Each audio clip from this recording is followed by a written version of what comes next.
ছিল দাকিয়া ইউনুস। কি নাম? দাকিয়া ইউনুস। ডক্টর ইউনুস না, কোন ইউনুস?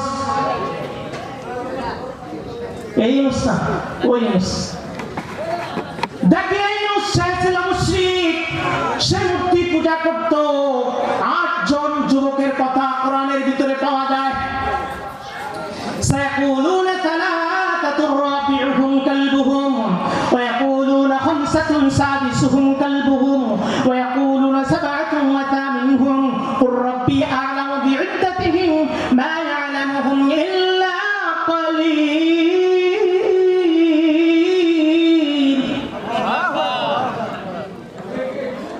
আসহাবে কাহাফের 7 থেকে 8 জন যুবক, তারা ওই বাদশাহী পরিবারের যুবক ছিল, তারা তাদেরই সন্তানাদি ছিল। তারা মূর্তি পূজার বিরুদ্ধে তারা যুদ্ধ ঘোষণা করেছে। না, এগুলো আমাদের খোদা হতে পারে না। যেই খোদাদের সামনে খাবার থাকে, এত ভালো ভালো খাবার থাকে, মাছি টেনে নিয়ে যায়, কুত্তা টেনে নিয়ে যায়, সেই বলার শক্তিটুকু যেই খোদার ভিতরে নাই, এই খোদা আবার আমার খোদা হয় কেমনে? সে তো নিজে নিজেকেই হেফাজত করতে পারে না, সে আমার হেফাজতের দায়িত্ব নিব কেমনে?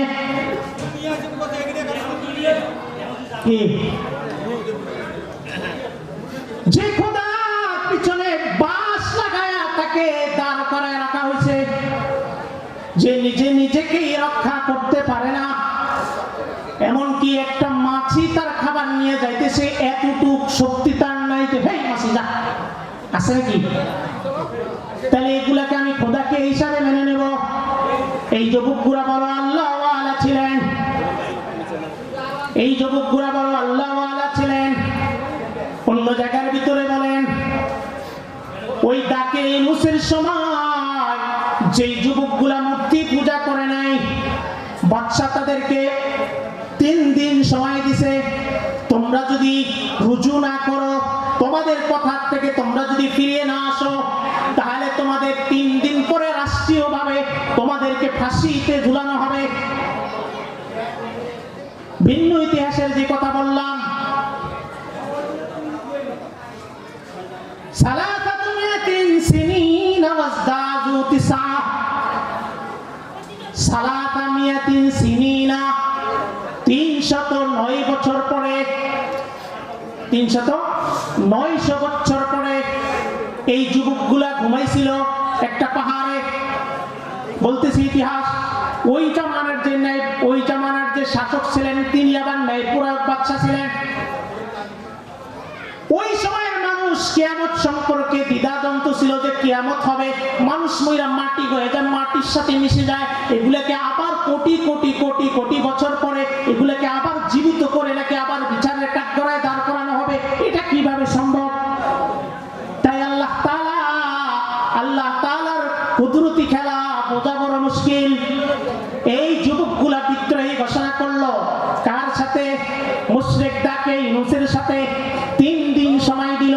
রাতের বেলা তারা পরামর্শ করলো, এই দেশে আর থাকা যাবে না, আমাদেরকে এই দেশ থেকে হিজরত করে অন্যত্রে চলে যেতে হবে। বলেন, নবীরা হিজরত করেছেন কিনা? কিসের জন্য হিজরত করেছেন? দিনের জন্য হিজরত করেছেন, আল্লাহর জন্য হিজরত করেছেন। যুগে যুগে ইতিপূর্বে এরকম হিজরত করেছেন দিনের জন্য। আল্লাহর দ্বীন মানতে যদি আমার দেশ ছাড়তে হয়, আমার মা বাবা যদি ছাড়তে হয়, এমনকি আমার জীবনে যদি যেতে হয়, আমার জীবন দিয়ে দিব, আমি সমাজ ছেড়ে দিব, আমি তবু আমার ঈমান ছেড়ে দিতে পারি না। জোরে জোরে বলেন ঠিক কিনা? আল্লাহ তাআলা কাল কিয়ামতের ময়দানে একজন সর্বনিম্ন জান্নাতীকে, সর্বনিম্ন একজন ঈমানদারকে যে জান্নাত আল্লাহ দান করবেন, যারা পরিমাণ ঈমান নিয়ে যদি কাল কিয়ামতের ময়দানে হাজির হয়, নবীজি বলেন ওই মানুষটাকে যে জান্নাতটা আল্লাহ দান করবেন, ওই জান্নাতটা এই দুনিয়াতে আমরা যেই দুনিয়ায় বসবাস করতেছি, এই দুনিয়ার 10টা দুনিয়ার সমান সেই জান্নাত আল্লাহ দান করবে। যারা পরিমাণ ঈমান নিয়ে যদি যায়, এই পরিমাণ যদি পায়, যারা নাকি এই মান রক্ষা করতে যায় নিজের মা বাবাকে হারাইছে, নিজের দেশ ত্যাগ করে চলে গেছে, এমনকি জীবনও দিতে হয়েছে, বলেন তো তাদেরকে আল্লাহ জান্নাতের কোন মর্যাদা, কেমন মর্যাদা দিতে পারেন?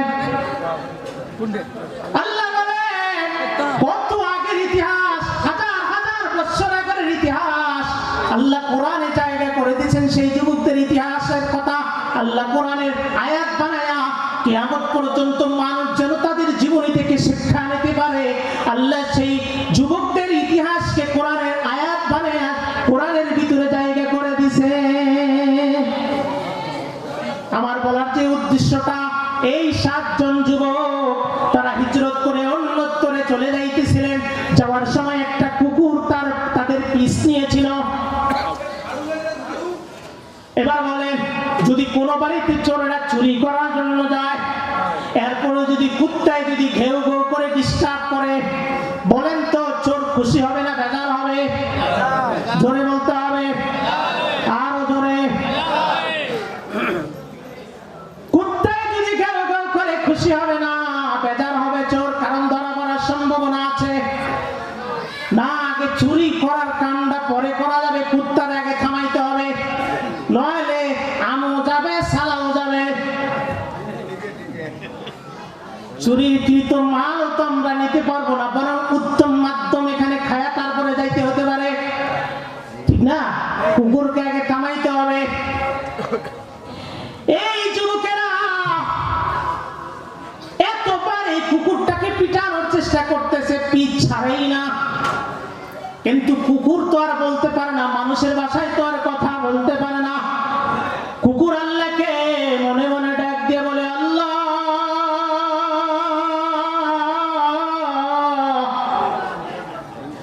আমি তো তাদের সাথী হতে চাই, তাদের সেফটির জন্য, তাদের হেফাজতের জন্য আপনার বরকতময় সমস্ত বান্দাদের আমি কিছু খেদমত করতে চাই।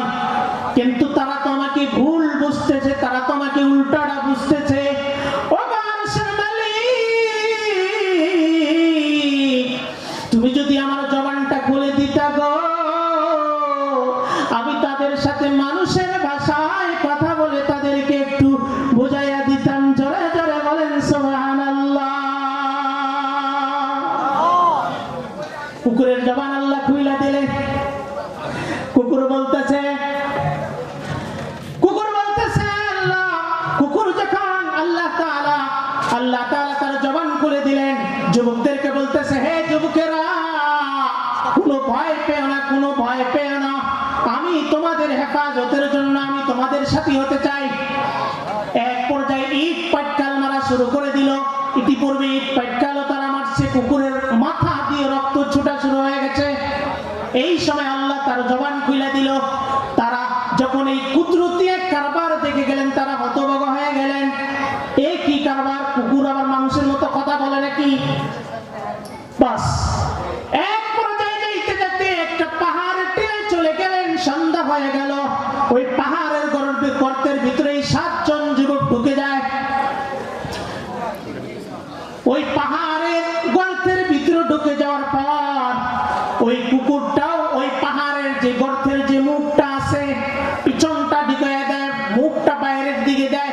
জিরাইহি বিল ওয়াসিদ, কুকুর পা, সামনের পা দুটা বাইরের দিকে এরকম ভাবে বের করে দিয়ে তাদেরকে পাহারা দেওয়া শুরু করে দিলেন। আল্লাহ তাআলা কুদরতি ভাবে এই যুবকদের চোখে এমন একটা ঘুম দিয়ে দিলেন, এক ঘুমে 309 বছর কেটে গেছে, তাদের খবর না। এবার ঘুমটা ভাঙলো কেমনে? এবার ঘুম ভাঙার পরে দেখেন এরা কি বলে, ওয়াকাযালিকা বা'আসনাহুম লিয়াতাসাআলু বাইনাহুম ক্বালা কাম লাবিথতুম ক্বালু লাবিথনা ইয়াওমান আও বা'দা ইয়াওম। একজন আরেকজনকে জিজ্ঞাসা করতেছে, দোস্ত আমরা কয়দিন ঘুমাইছি? একজন বলতেছে সকালে ঘুমাইছি, দুপুর হইছে। সকালে ঘুমাইছি, দুপুর হইছে। আরেকজন বলে না দোস্ত, সকালে ঘুমাইছি, এখন বিকাল হইছে, বাদ দাও। আরেকজন বলতেছে এগুলা গল্প বাদ দাও, এখন খিদা লেগে গেছে আমাদের। আরেকজন কি কয়, খিদা লেগে গেছে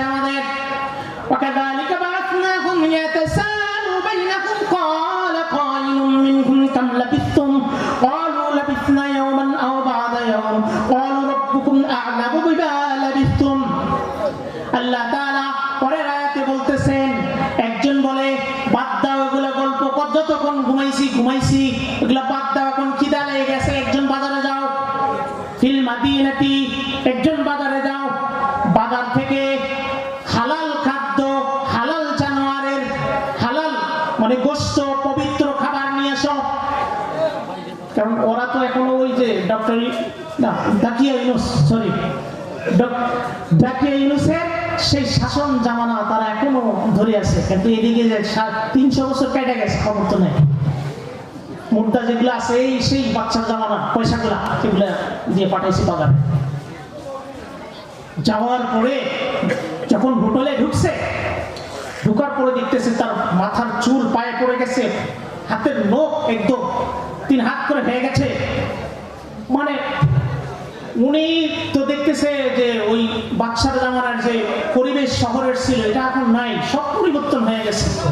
উনিও আবার ওনাকে যারা দেখতেছে তারাও এটা আবার কোন অদ্ভুত মানুষ, কোথায় থেকে আসলো, ঠিক না? এরকম একটা যদি মানুষ আমাদের সমাজে হঠাৎ করে বাইর হয়, মনে করেন 300 বছর আগের মানুষের যে কোয়ালিটি আর বর্তমান সময়ের কোয়ালিটি এক। তো এরকম যখন বাইর হয়ে হোটেলে আসছে, তখন ওই যে তাকে ইউনুসের জামানার সে মুদ্রা পয়সাগুলা দিছে, ওরে তো হোটেলওয়ালা অবাক হয়ে গেল, কোন পয়সা। 1 কান 2 কান করতে করতে ওই জামানার বাদশার কানে চলে গেল, এক অদ্ভুত মানুষ কোথায় থেকে আসলো। ওই জামানার মানুষেরা কিয়ামতকে অস্বীকার করতো যে কিয়ামত আবার কেমনে হবে, মানুষ মরে গেলে তো মাটি হয়ে যায়, এগুলা কেন আবার হাজার হাজার বছর পরে আবারও সেই কবর থেকে উঠানো হবে। বাদশার কাছে তারা জানতে চাইল, তাই আল্লাহ তাআলা ওই জামানায় ওই যুবকদের ঘুম ভাঙাইয়া ওই জামানার মানুষদেরকে বুঝাইয়া দিল, রে দুনিয়ার মানুষ, কিয়ামত যে কোটি কোটি বছর পরে যে হবে তার একটা নমুনা তোরা দেখ। বাস এই নমুনা তারা দেখে গেল। তারপরে এই বাদশা তার আদালতে নিয়ে যাওয়ার পর সম্পূর্ণ ইতিহাস ওই বাচ্চা তাকে ইউনুসের জামানার সেই ইতিহাস সম্পূর্ণ বৃত্তান্ত বলল তোমরা কয়জন আছো? যে আমরা 7 জন আছি।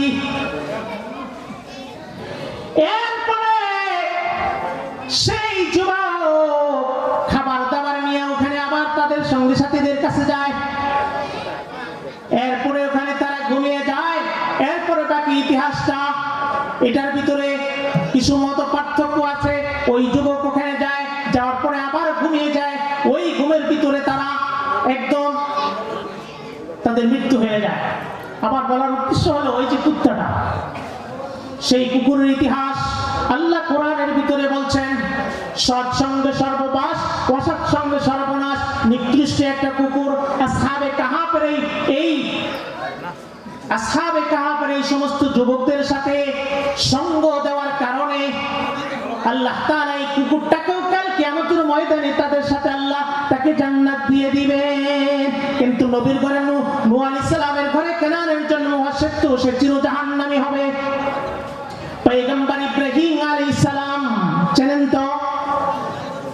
পয়গম্বর ইব্রাহিম আলাইহিস সালামের জন্ম যে ঘরে হয়েছিল, ওনার বাবা একজন ঠাকুর ছিলেন, মুশরিক ছিলেন।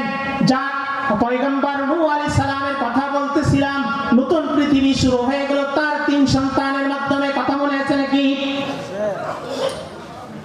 মহাপ্লাবন শেষ হয়ে গেল, জাহাজ থামাইল, যদি ওয়াকিলা বুরদাল লিল কওমিজ জালিমিন।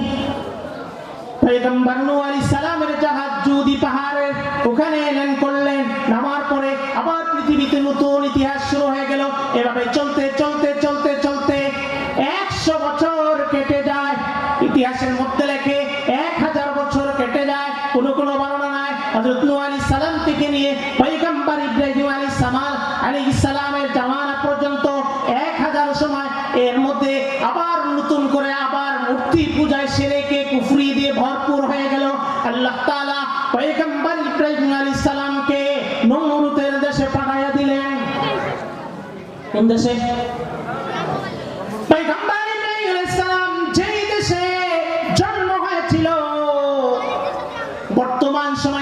দেশটার নাম হলো ইরাক নামের বাবিল শহরে। কোন শহরে? বাবিল শহর। ইরাকে পয়গম্বর ইব্রাহিম আলাইহিস সালামের জন্ম হইল। ইতিপূর্বে ওই দেশের যে বাদশা ছিল উনি অত্যন্ত এক জালেম, এক বাদশা, নিজেকে খোদা বলে দাবি করত। ওই দেশের বাদশার উপাধি ছিল নমরুদ। নমরুদ কোনো মানুষের নাম না, নমরুদ কোনো মানুষের নাম না। আমাদের দেশে যে সর্বোচ্চ যিনি নেতা ওনাকে আমরা কি বলি? প্রধানমন্ত্রী, ঠিক না? প্রধানমন্ত্রী। তো ওই দেশের এটা পরিভাষা ছিল যে ওই দেশের যিনি বাদশা হবেন, সরকার হবেন, প্রধান হবে, ওনাকে নমরুদ বলে ডাকা হতো। ইতিহাস শোনে, সেই 5000 বছর আগের ইতিহাস।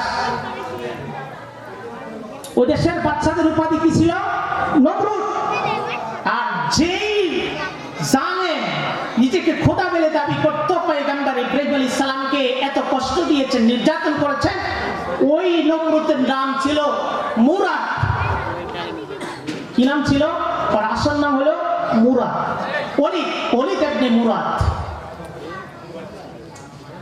ইতিহাস মনে রাখতে হবে।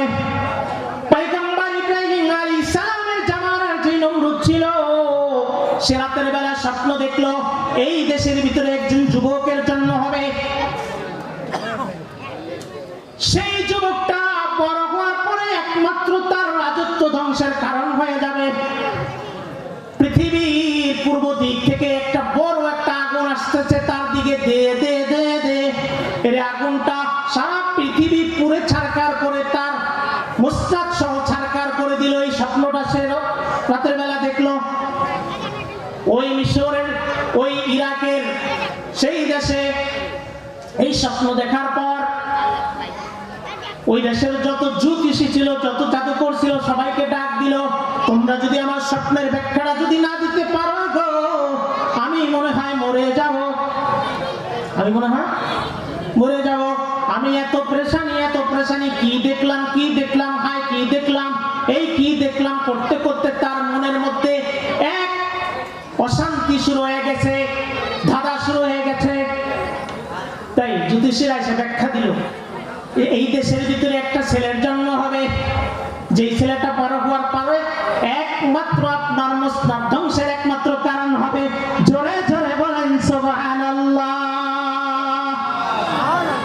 এই পৃথিবীতে সর্বপ্রথম জন্ম নিয়ন্ত্রণের যে আইন, সেই মিস্টার নমরুদের মাধ্যমে সর্বপ্রথম এটা শুরু হয়েছিল।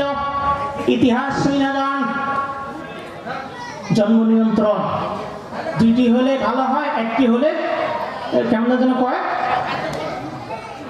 দুইটি, একটি হলে ভালো হয়, দুইটির বেশি নয়। কথাটা এরকম তো নাকি? দুইটির বেশি না একটি হলে ভালো হয়। কয়দিন পরে যদি কয় যেন বাচ্চা কাচ্চা না হলেই ভালো হয়, তখন কি হবে? এই